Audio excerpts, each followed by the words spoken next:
So let's start with the first part called how sound propagate.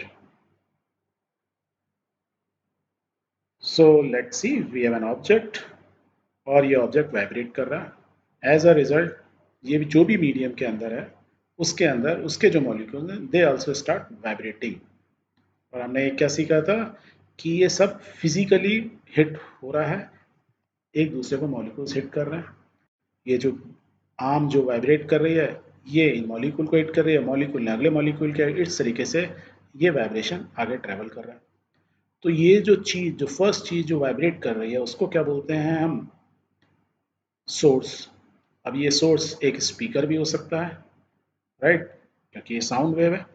तो हम जब speaker आप देखो ना उसके हाथ लगाओगे तो वाइब्रेशंस होते हैं. दैट मीन्स वाइब्रेशन मैं किसी ऐसी चीज़ से भी, जैसे मैं हैमर से हिट करके इसको किया था, या हम स्पीकर से जो बोल रहे हैं, या जो मैं अभी बोल रहा हूँ अपने मुंह से, राइट, वो सब क्या कर रहे हैं?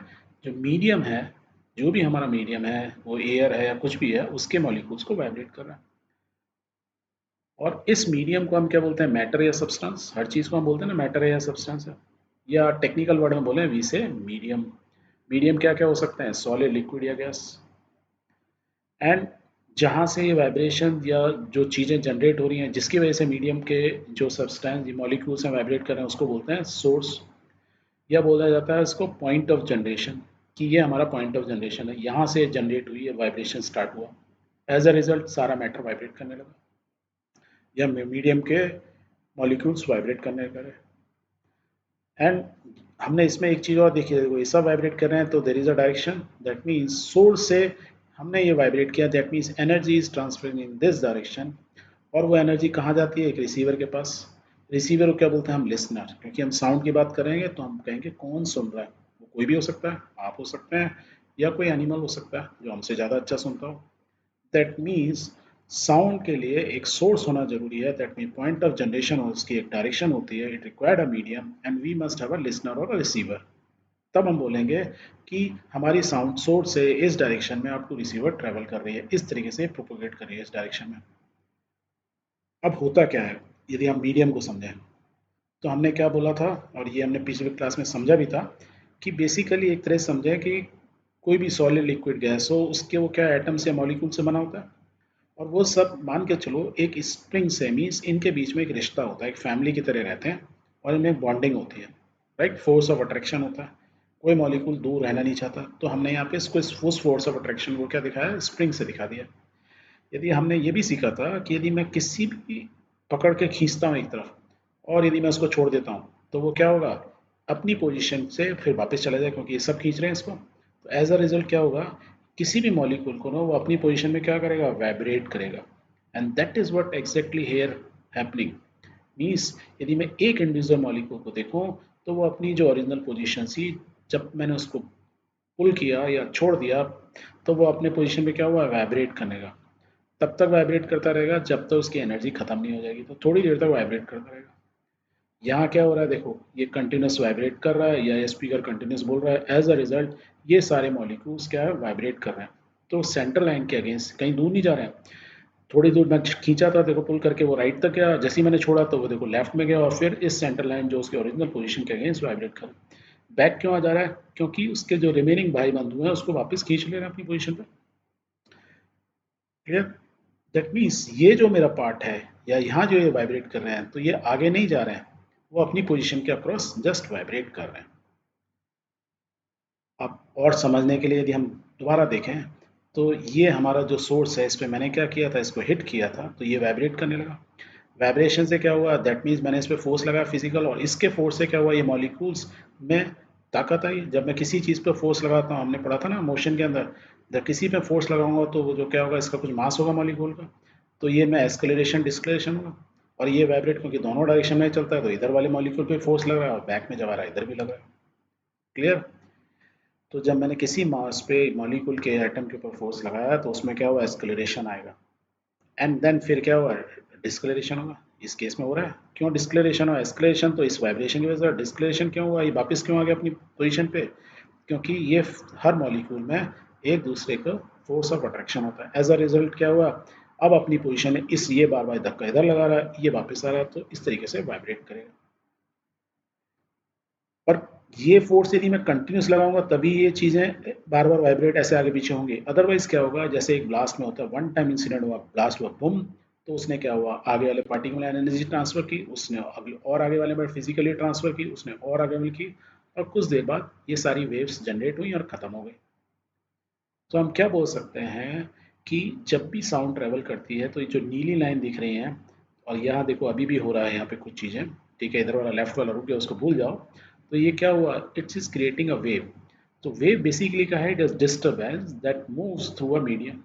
तो ये जो डिस्टर्बेंस है, ये जो मूव कर रहा है, देखो यहाँ पे अभी भी, वो क्या है, डिस्टर्बेंस हुआ है, एक तरह का डिस्टर्बेंस जो इसकी वजह से हुआ या किसी ब्लास्ट की वजह से हुआ।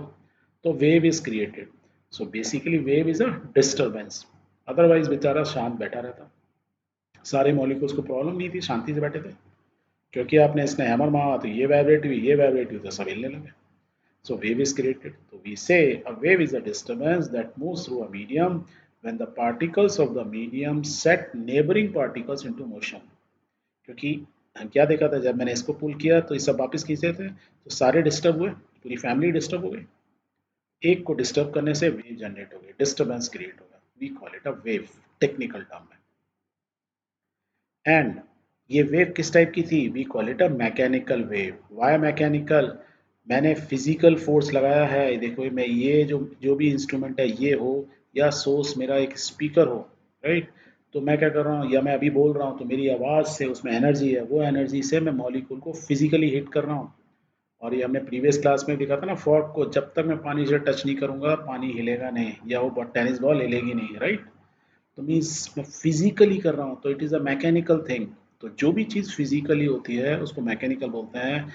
And that is why the waves created due to vibration, right, उसको क्या बोलते हैं हम, मैकेनिकल वेव। तो sound wave is one type of a mechanical wave. यहाँ तक क्लियर। अब थोड़ा सा और डिटेल में छोड़ो, तो हमने कहा हमको एक सोर्स चाहिए, एक बीच में मीडियम चाहिए, एक रिसीवर चाहिए।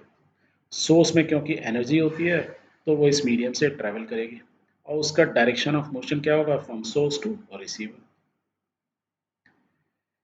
एज अ रिजल्ट, क्योंकि इसमें एनर्जी है और ये जो फोर्स लग रहा है क्या है, कंटिन्यूस उसको हम हिट कर रहे थे, तो पार्टिकल्स मेरे इधर अपनी पोजीशन रहे, तो जब वो अपनी पोजीशन से ऐसे ऐसे वाइब्रेट करते हैं, तो एज अ रिजल्ट हमारी क्या होता है, वेव जनरेशन होता है। वेव क्या बनती है, मीन्स बहुत बार ऐसा होता है, सिचुएशन आती है पार्टिकल्स बहुत पास में आ जाते हैं और बीच में कुछ कुछ जगह खाली से हो जाते हैं। तो जहाँ जब बहुत ज़्यादा पार्टिकल पास में आ जाते हैं उसको बोलते हैं कंप्रेस्ड हो गए एक जगह, एंड इस कंप्रेस बोलते हैं, और जहाँ खाली हो जाता है उसको रेयरफिकेशन बोलते हैं। रेयरफेक्शन ये हुआ कंप्रेशन। क्लियर। तो जहाँ पे ज़्यादा पास में आ गए, जब कंप्रेस्ड हो गए, तो उसको बोलते हैं रीजन ऑफ हाई प्रेशर, क्योंकि जब ज़्यादा चीज़ कोई पास लगे बिना प्रेशर के नहीं आएगा, और उन दोनों के बीच में प्रेशर हो गया मॉलिक्यूल्स या एटम्स के बीच में। और रेयरफिकेशन में क्या होगा, मॉलिक्यूल्स कम हो गए, एटम्स कम हो गए मीडियम के, तो हम क्या बोलेंगे, रीजन ऑफ लो प्रेशर। तो हम दो तरीके से बोल सकते हैं। इन केस में यहाँ पे हम बोल सकते हैं डेंसिटी बहुत बढ़ गई, डेंसिटी मीन्स हाई प्रेशर हो गया। यहाँ डेंसिटी कम हो गई, नंबर ऑफ पार्टिकल्स पर यूनिट एरिया में कम हो गए, या बोलेंगे लो प्रेशर एरिया। तो साउंड जब भी ट्रेवल होती है वो एक एनर्जी होती है, उसकी डायरेक्शन होती है। एज अ रिजल्ट मीडियम के पार्टिकल्स हायर और लोअर डेंसिटी के में डिवाइड हो जाते हैं। ठीक है। यदि मैं ये सारे पार्टिकल होते ही नहीं, यहाँ ये मीडियम होता ही नहीं, और मेरे पास मैं यहाँ ड्रम बजा रहा होता है एज अ सोर्स, और रिसीवर पर क्या वो साउंड यहाँ तक जाती है, नहीं जाती। वो मैं कितना भी बड़ा जो है ब्लास्ट कर लूँ, साउंड कर लूँ, न्यूक्लियर बम भी फट जाए ना, और यदि कोई मीडियम नहीं है और आप यहाँ पे खड़े हो राइट साइड में, इतना ही डिस्टेंस हो जितना हमारे स्क्रीन पे दिख रहा है, तब भी आपको ये न्यूक्लियर बम होता ब्लास्ट होता हुआ दिखेगा, पर उसकी आवाज़ नहीं सुनाई देगी। सुनने के लिए आप एक से स्मार्ट चीज़ें रख दो, एक टॉप को भी रख दो जो हमसे अच्छा सुनता है, उसको भी ये सुनाई नहीं देगा न्यूक्लियर बम का फटना, दिखेगा जरूर। That means a medium is a must for sound propagation. Sound propagation के लिए एक मीडियम होना बहुत ज़रूरी है। वो मीडियम कुछ भी हो सकता है, सॉलिड हो सकता है, लिक्विड हो सकता है, या गैस हो सकता है। और यदि कोई भी मीडियम होगा तो उसके अंदर हमारे क्या होंगे, मॉलिक्यूल्स या एटम्स होंगे, तीनों मीडियम में से। अब दो तरह के मीडियम ले लेते हैं, एक जिसके अंदर ये पास में है, दो दूसरा जिसमें दूर में, मीन्स एटम टू एटम या मॉलिक्यूल से मॉलिक्यूल डिस्टेंस ये यदि पास में है, और मैं यहाँ पे इसको हिट करता हूँ, तो ये जैसे ही मैंने फोर्स यहाँ लगाया फिजिकली, तो ये जल्दी से यहाँ पहुँच जाएगा, एनर्जी ट्रांसफर हो जाएगी। जल्दी होगी क्योंकि पास में डिस्टेंस कम ट्रेवल करना पड़ेगा। मोशन में हमने यही सीखा था। वेयर एज यदि ये इसके एटम्स या मॉलिक्यूल्स दूर हैं किसी भी मीडियम के, और मैं इसको सेम इसको हिट करता हूँ, सेंटर वाले को हिट करता हूँ, और इनके बीच में क्योंकि डिस्टेंस ज़्यादा है तो इसको सेम फोर्स लगाया मैंने, सेम यूनिट से 1 न्यूटन, 1 न्यूटन यहाँ लगाया, 1 न्यूटन लगाया, तो ये यहाँ से एस्केलेशन में आएगा तो ये डिस्टेंस ज़्यादा ट्रेवल करेगा, तो it will take time. That means जब मेरा मीडियम में number of molecules per unit area density जिसकी कम होगी उसमें साउंड धीरे धीरे ट्रांसफर होगी, जिसकी डेंसिटी ज़्यादा उसमें साउंड जल्दी ट्रांसफर होगी। ठीक है, बिकॉज साउंड हमने बोला था इज अ मैकेनिकल वेव, एक दूसरे से टच होंगे तब, अदरवाइज तो एनर्जी ट्रांसफर ही नहीं होगी। अब हम देख लेते हैं सॉलिड लिक्विड गैस में क्या होता है। सॉलिड में मेरे मॉलिक्यूल्स क्या होते हैं, पास compare to liquid and compare to gas, liquid में पास ज़्यादा होता है। दैट मीन्स हमने क्या देखा, फिजिकली एनर्जी ट्रांसफर करनी है तो मेरी किस में साउंड वेव फास्ट ट्रेवल करेंगी, जिसके मॉलिक्यूल्स पास में हो, क्योंकि फोर्स लगाऊंगा तो नेक्स्ट वाला पास में है। तो मेरी हाईएस्ट डेंसिटी किसने होगी, सॉलिड की, लिक्विड की, गैस। इसका मतलब solid is number one, number one in sense इसमें साउंड फास्ट ट्रांसफर होगी। इसलिए आप देखेंगे पुराने ज़माने में जो टेलीफोन होते थे उसमें वायर यूज़ किए जाते थे। आज को तो हम वायरलेस यूज़ करते हैं, वो डिफरेंट टाइप की वेव्स है, राइट। तो इलेक्ट्रोमैग्नेटिक वेव्स बोलते हैं उनको। पर मैकेनिकल वेव्स यदि हम पास में यूज़ करते थे, जब तक हमको इलेक्ट्रॉनिक वेव्स के बारे में नहीं मालूम था, तो हम क्या यूज़ करते थे, वायर यूज़ करते थे साउंड को ट्रांसफर करने के लिए। हम लिक्विड यूज़ नहीं करते थे, ना गैस यूज़ करते थे, बिकॉज एनर्जी को फिजिकली ट्रांसफर होना है। क्लियर। लिक्विड क्या होगा, सेकेंड नंबर होगा, थर्ड। इसका मतलब सॉलिड में फास्ट साउंड ट्रेवल करेगी compare to liquid, compare to gas. क्यों करेगी, ये आपको क्लियर हो गया। फोर्स लगाया, डिस्टेंस ज़्यादा है, तो फोर्स लगाने पर एस्केलेशन हुआ, यहाँ तक पहुँचने में टाइम लगेगा क्योंकि डिस्टेंस ज़्यादा है। ओके, क्लियर हुआ। चलो, ये तो मैंने आपको समझा दिया। एक एक्सपेरिमेंट भी करके देते हैं कि एग्जैक्टली बिना मीडियम से कुछ होता भी है कि नहीं होता है। थ्योरेटिकली तो okay, let's do an experiment. So how sound propagates, इसके लिए हम क्या समझने को रहे हैं, एक्सपेरिमेंट कर रहे हैं। एक्सपेरिमेंट में क्या किया, हमने सबसे पहले एक ये जार लिया, एक ग्लास का एक जार ले लिया। ठीक है, बेल जार बोल देते हैं उसको, बेल फॉर्म में। एक घंटी ले ली, इलेक्ट्रिक बेल, जो घरों में लगी रहती है। इलेक्ट्रिक गलती है तो हमको वायर में करंट भी चाहिए होगा ना, तो कनेक्शन कर देते हैं। और इसको हमको ऑन ऑफ करना है तो क्या होगा, स्विच लगा देते हैं। एंड इसको जब इसमें टांगने के लिए हमने क्या किया, एक ये कॉर्क ले लिया। सो कॉर्क के थ्रू तो वायर लिया और उसमें इलेक्ट्रिकल बेल जो घंटी होती है उसको टांग दिया। ठीक है, अब घर में घंटी बजती है तो स्विच दबाते हो तो कनेक्शन कंप्लीट होगा, तो घंटी क्या बजेगी, टर्न करके बजेगी। That means it create sound. तो इनिशियली इसके अंदर क्या है, हवा भरी हुई है। अब हम क्या करते हैं, इसमें से हवा निकालेंगे, राइट, क्योंकि हमको देखना है साउंड बिना हवा के चलती है कि नहीं चलती है। तो हम क्या करते हैं, नीचे इसमें एक छेद करके और उसको में से एक वैक्यूम पंप में कनेक्ट कर देते हैं। एंड भी हम तीन ऑब्जर्वेशन लेते हैं। पहला ऑब्जर्वेशन लेते हैं इनिशियल ऑब्जर्वेशन जिसको बोलते हैं। इनिशियल ऑब्जर्वेशन में हम घंटी जब बजाएंगे, हमने वैक्यूम पंप स्टार्ट किया क्योंकि इसमें हवा से भरा हुआ है, तो we will hear a clear sound. फिर थोड़ी देर में क्या होगा, when partial air remove means थोड़ी देर चलते रहते पंप में इसमें से हवा निकलेगी, तो एयर होगी, तो हम क्या सुनोगे, आपको हवा इसमें ना आवाज़ जो आएगी बाहर, यहाँ बाहर बैठे हुए आवाज़ सुन रहे हो, घंटी की बैल बज रही है अभी भी, but the sound will be very feeble. Feeble means थोड़ी कम हो जाएगी, आपको हल्की हल्की साउंड सुनाई देगी। और कुछ टाइम बाद व्हेन 100% एयर रिमूव, जब पूरी वैक्यूम्स ने इसने खींच लिया, वैक्यूम पंप ने बिल्कुल 100% हवा खींच ली, क्या होगा, आपको कोई साउंड नहीं सुनाई देगी। इसका मतलब क्या हुआ, इस एक्सपेरिमेंट से हमको ये समझ में आया कि जब हमको इनिशियली सुनाई दे रही थी तो ये पूरा फुल ऑफ एयर था, तो मीडियम वॉज प्रेजेंट, हवा थी इसके अंदर। जब हमको आवाज़ कम सुनाई देने लगी क्योंकि हमने कुछ एयर निकाली थी, तो हम बोलेंगे कि एयर की डेंसिटी क्या हो गई, अंदर कम हो गई। और जब पूरी हवा निकल गई तो एयर की डेंसिटी क्या हो गई, जीरो हो गई। जीरो एयर डेंसिटी मीन्स कुछ एयर है ही नहीं।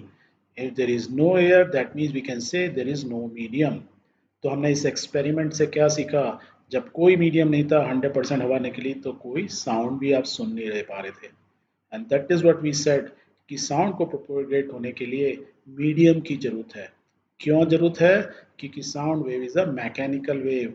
जब तक मॉलिक्यूल्स हवा के या एयर के मॉलिक्यूल्स से एटम्स नहीं होंगे, ऑक्सीजन नाइट्रोजन वगैरह जो भी एयर में होती हैं वो नहीं होंगे, तो वो एक दूसरे से टकराएंगे नहीं। और जब वो टकराएंगे नहीं तो एनर्जी ट्रांसफर नहीं होगी। अब ये बैल तो बज रही है गुर्र करके, बट यहाँ से यहाँ ट्रांसफर नहीं हो रही है because there is no medium. तो इस एक्सपेरिमेंट से फर्स्ट टाइम प्रूव हुआ था कि बिना मीडियम के साउंड ट्रेवल नहीं होगी। अब आप स्पेस में चले जाओ तो वहाँ एयर नहीं है, इसलिए स्पेस में क्या होता है, आपने पिक्चर में देखा होगा कि आप बोलोगे किसी को सुनाई नहीं देगा, क्योंकि देर इज नो मीडियम, क्योंकि फिजिकल कॉन्टेक्ट से ही साउंड चलती है। राइट। एक और एक्सपेरिमेंट करते हैं। ये एक्सपेरिमेंट समझने के लिए करते हैं कि साउंड वेव को हम लॉन्गिट्यूडनल वेव क्यों बोलते हैं। एंड एक्सपेरिमेंट को हम करते हैं विद अ स्लिंकी। या भाई स्लिंकी क्या होता है? स्लिंकी इस टाइप की एक स्प्रिंग होती है, हेलिकल स्प्रिंग बोलते हैं। आजकल तो प्लास्टिक की आ रही है, पहले मेटल की आती थी ज़्यादातर। राइट। 1940 में रिचर्ड टी जेम्स ने इसको इन्वेंट किया था। बच्चे बड़ा खेलते हैं इससे, आप भी खेल सकते हो। बड़ा अच्छा एक्सपेरिमेंट होता है। यदि आप इसको ऐसे पुल करके एक टेबल के ऊपर ऐसे रख दो, टेबल पर रखने के इसलिए बोल रहा हूँ, यदि आप नहीं रखोगे या फर्श के ऊपर भी रख दोगे तो ठीक है, नहीं तो अदरवाइज क्या होगा, जैसे ये ऐसे हो रखी है तो ये ऐसे स्लैग कर जाएगी।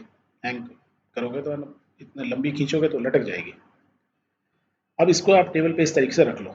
रखने के बाद क्या करो, यहाँ अपना हाथ लाओ और इसको इसको ऐसे करके पुश करो।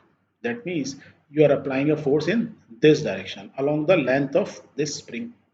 ठीक है, ये हेलिकल स्प्रिंग के इस डायरेक्शन में हम फोर्स लगाते हैं। और आप जैसे जैसे झटका दोगे तो क्या होगा, देखो क्या होता है। ये स्प्रिंग में एक ऐसे करके जैसे एक वेव जा रही होती है। दोबारा झटका देखो, let's do it again. And हमने क्या किया, ये करके इसमें झटका दे, देखो ये वेव जा रही है। तो ये वेव क्या जा रही है, ये इस डायरेक्शन में हमारी एक वेव जा रही है, जिस डायरेक्शन में मैंने फोर्स लगाया। एंड वो टकराने के बाद क्या हो रही है, यहाँ से वेव रिटर्न हो रही है। क्लियर। तो जिस डायरेक्शन में फोर्स लगाया उसी डायरेक्शन में वेव मूव कर रही है। ये वेव तब तक नहीं चली थी जब तक हमने फोर्स नहीं लगाया था, तो स्प्रिंग ऐसी थी। सेम चीज, दैट मीन्स मैंने हाथ से क्या हुआ, अपनी एनर्जी ट्रांसफर की in this spring, as a result उसमें वेव क्रिएट हुई।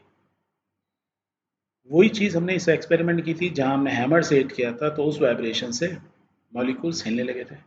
तो स्प्रिंग एक एक मेटल से बनी हुई है, और उसके मॉलिक्यूल्स जो हैं एक दूसरे में कॉइल के जो रिंग हैं, ये हेलिकल कॉइल के, ये मूव करने लगे। पर ये जो कॉइल थी जो यहाँ है वो यहीं रह गई, वेव आगे चली गई। दैट मीन्स एनर्जी तो आगे चली गई, कॉइल अपनी पोजीशन में वहीं रही। यही हुआ। क्यों हुआ? जैसे इस मीडियम में सारे एक दूसरे से जुड़े हुए हैं, ऐसी कॉइल में हर मॉलिक्यूल जो भी एटम्स हैं, या आयरन की बनाए तो आयरन के एटम्स वो एक दूसरे से जुड़े हुए हैं इसमें। सेम चीज थी जो एयर में हुई थी। अब इसको समझने के लिए ऐसे समझते हैं कि आपने अपने दोनों हाथों से एक स्प्रिंग को, इस हेली कॉइल को पकड़ा हुआ है। एक हाथ को आप स्टेशनरी रखते हैं और सपोज दिस लेफ्ट हैंड से आप इसको हिलाते हैं। ऊपर वाले केस में हमने क्या देखा था, हमने एक बार हिलाया था, तो क्या हुआ था, एक ही बार इसमें, ध्यान से दोबारा कर लेते हैं, देखो एक ही बार इसमें देखो वेव जा रही है। राइट, नंबर ऑफ वेव्स नहीं क्रिएट हो रही। क्लियर। वेयर एज मैंने नीचे वाले एक्सपेरिमेंट में क्या किया कि मैंने यहाँ तो पकड़ा हुआ है और इस वाले हाथ को मैं कंटिन्यूसली हिट कर रहा हूँ। तो जैसे ऊपर वेव क्रिएट हो रही है, तो ये वेव्स देखो, नंबर ऑफ वेव्स क्या हो रही है, जो मेरी फ्रीक्वेंसी है, जिस स्पीड से मैं इसको वाइब्रेट कर रहा हूँ, हिला रहा हूँ अपने हाथ को, उसी स्पीड से देखो ये वेव्स क्रिएट हो रही है जो ऊपर हो रही थी। दैट मीन्स कहीं पर मेरी डेंसिटी ज़्यादा हो जा रही है, कहीं पर कम हो जा रही है, तो इसको बोलते हैं कंप्रेस्ड हो जा रही है, यहाँ रेयरफिकेशन हो जाए। एक्जैक्टली जैसे हमने प्रीवियस स्लाइड्स में देखा था। तो रेयरफिकेशन हो रहा है, कंप्रेशन हो रहा है। ये क्यों हो रहा है, क्योंकि मैं कंटिन्यूस वाइब्रेशन यहाँ पे दे रहा हूँ, और कंटिन्यूस वाइब्रेशन से मेरी कंटिन्यूस एनर्जी यहाँ ट्रांसफर हो रही है। तो मुझे एक इस टाइप का एक पैटर्न दिखता है, सी आर, या आर सी, कैसे बोलो। कुछ जगह कंप्रेशन दिखेगा, कुछ जगह उसकी डेंसिटी कम हो जाएगी, तो रेयरफिकेशन हो रहा है। क्लियर। अब हम इस टाइप की वेव्स में जहाँ पे ये एक ही डायरेक्शन में होता है, अलोंग द लेंथ होता है, जिस डायरेक्शन में होता है उसको हम बोलते हैं लॉन्गिट्यूडनल। अलोंग वेव्स किस डायरेक्शन में होता है, जिस डायरेक्शन में फोर्स लगाया। हमने प्रीवियस क्लास में एक एक्सपेरिमेंट किया था, उसको दोबारा कर लेते हैं। इसी स्प्रिंग को जो इस पर रखी है मैं उसको टेबल पर, अब मैं इसको ऐसे ऐसे करके हिलाता हूँ, तो देखो क्या होता है। तो ये देखो सांप की तरह हिल रही है, इट लाइक अ वेव। और हमने इसमें कर क्या रहे हैं, हम इसमें जो है फोर्स लगा रहे हैं। फोर्स किस लगा रहे हैं, इस डायरेक्शन में मैं इसको ऐसे ऐसे हिला रहा हूँ, टेबल पे लिटी हुई मैं ऐसे ऐसे कर रहा हूँ। जबकि वेव मेरी किस डायरेक्शन में बन रही है, देखो वेव मेरी इस डायरेक्शन में बन रही है। राइट। मैंने फोर्स एनर्जी इस डायरेक्शन लगाई, वेव मेरी इसमें। यदि मैं इसको एक पेपर पे ड्रॉ करूँ तो मैंने देखो फोर्स ऐसे लगाया, और मेरी जो स्प्रिंग है वो ऐसे ऐसे मूव कर रही है। दैट मीन्स मैंने डायरेक्शन ऑफ फोर्स जिस डायरेक्शन में गया, जबकि डायरेक्शन ऑफ एनर्जी ट्रांसफर मेरा किस डायरेक्शन में हो रहा है, इस डायरेक्शन में हो रहा है। तो इस डायरेक्शन में जब होता है, जब मेरे फोर्स के परपेंडिकुलर डायरेक्शन में एनर्जी ट्रांसफर होती है, तो उसको बोलता हूँ मैं ट्रांसवर्स वेव। ओके। इसमें एक्चुअली होता है क्या है, ध्यान से देखोगे तो मैंने जब ऐसे ऐसे फोर्स लगाया तो ये क्या है, पूरी स्प्रिंग ये जो मैं एक पोजीशन पे ले लूँ तो उसका ये मॉलिक्यूल है, एटम है इस स्प्रिंग का जो है। यस यही है। मैंने फोर्स लगाया तो एटम एक्चुअली क्या हुआ, एटम मेरे फोर्स के साथ साथ ऊपर नीचे होने लगे। दैट मीन्स फोर्स की डायरेक्शन में ही मेरे एटम्स मूव कर रहे हैं, बट क्योंकि एटम सब एक दूसरे से जुड़े हुए हैं तो वो एक इम्प्रेशन देते हैं कि एज इफ कि ये मेरा नीचे वाला कम कर रहा है। देखो जब मैंने ये एटम को इस इसी स्प्रिंग को मैं ऊपर ले गया, फिर मैं नीचे लाया, क्योंकि ये सब एक दूसरे से जुड़े हुए हैं तो ये relatively it's forms a wave. तो वेव ट्रांसफर इस डायरेक्शन होती है, this is the direction of transfer. पर जो एटम्स हैं वो अपनी पोजीशन पे जस्ट क्या बोल रहे हैं, जैसे लॉन्गिट्यूडनल व्हील पे यहाँ पे ये वाइब्रेशन हो रहा है, ऐसे ही इस केस में भी वाइब्रेट वो कर रहे हैं अपनी पोजीशन से, वो अपनी पोजीशन से दूर नहीं जा रहे हैं। ऐसा नहीं है कि वो वाला जो एटम इस जगह पे मॉलिक्यूल है आयरन का वो यहाँ पहुंच गया हो, ऐसा तो नहीं होगा। नहीं तो ये लिक्विड होती तभी जाता ना, अदरवाइज जाता ही नहीं। इसको समझने के लिए हम समझ सकते हैं ट्रांसफर का बहुत बढ़िया एग्जांपल। आप एक पत्थर फेंको या एक पानी की बूंद, जब पानी स्टिल वाटर में गिरती है तो देखो फोर्स किस डायरेक्शन में लगा, ड्यू टू ग्रेविटी नीचे की डायरेक्शन में, जबकि वेव किस डायरेक्शन में ट्रेवल करती है, हॉरिजॉन्टली ऐसे जाती है। राइट। सो इस टाइप की वेव्स है। दैट मीन्स पानी का जो यहाँ मॉलिक्यूल है या इस जगह पे है वो क्या हो रहा है, ऊपर नीचे हिल रहा है। बट क्योंकि सब एक दूसरे से जुड़े हुए हैं एक चेन के फॉर्म में, तो हमको ऐसा लगता है एक वेव क्रिएट हो गई। और एक्चुअली में ऐसी वेव क्रिएट होती है, देखने फिजिकली भी होती है, पर हर मॉलिक्यूल जो यहाँ पे है वो यहीं पे ऊपर नीचे हिलेगा। तो क्यों ऊपर नीचे होगा, क्योंकि it is a physical force मैंने लगाया ऊपर से नीचे, इस बूंद की पानी की बूंद या पत्थर जो फेंका मैंने नदी में, तो वो क्या हुआ, वर्टिकली गया। इस वजह से सारे मॉलिक्यूल्स क्या ऊपर नीचे हिलने लगे, क्योंकि सब जुड़े हुए हैं तो it generate a wave. Clear हो गया यहाँ तक। तो हमारी जो साउंड वेव्स होती हैं वो किस डायरेक्शन में होती हैं, जिस डायरेक्शन में हमने एनर्जी ट्रांसफर की, इसलिए वो लॉन्गिट्यूडनल होती है। ट्रांसफर वेव्स में इट इज ऑल होती है, जिस डायरेक्शन में फोर्स लगा उसके परपेंडिकुलर डायरेक्शन में क्या होता है, एनर्जी ट्रांसफर होती है। तो यहाँ तक आपको क्लियर हुआ लॉन्गिट्यूडनल और ट्रांसफर वेव में।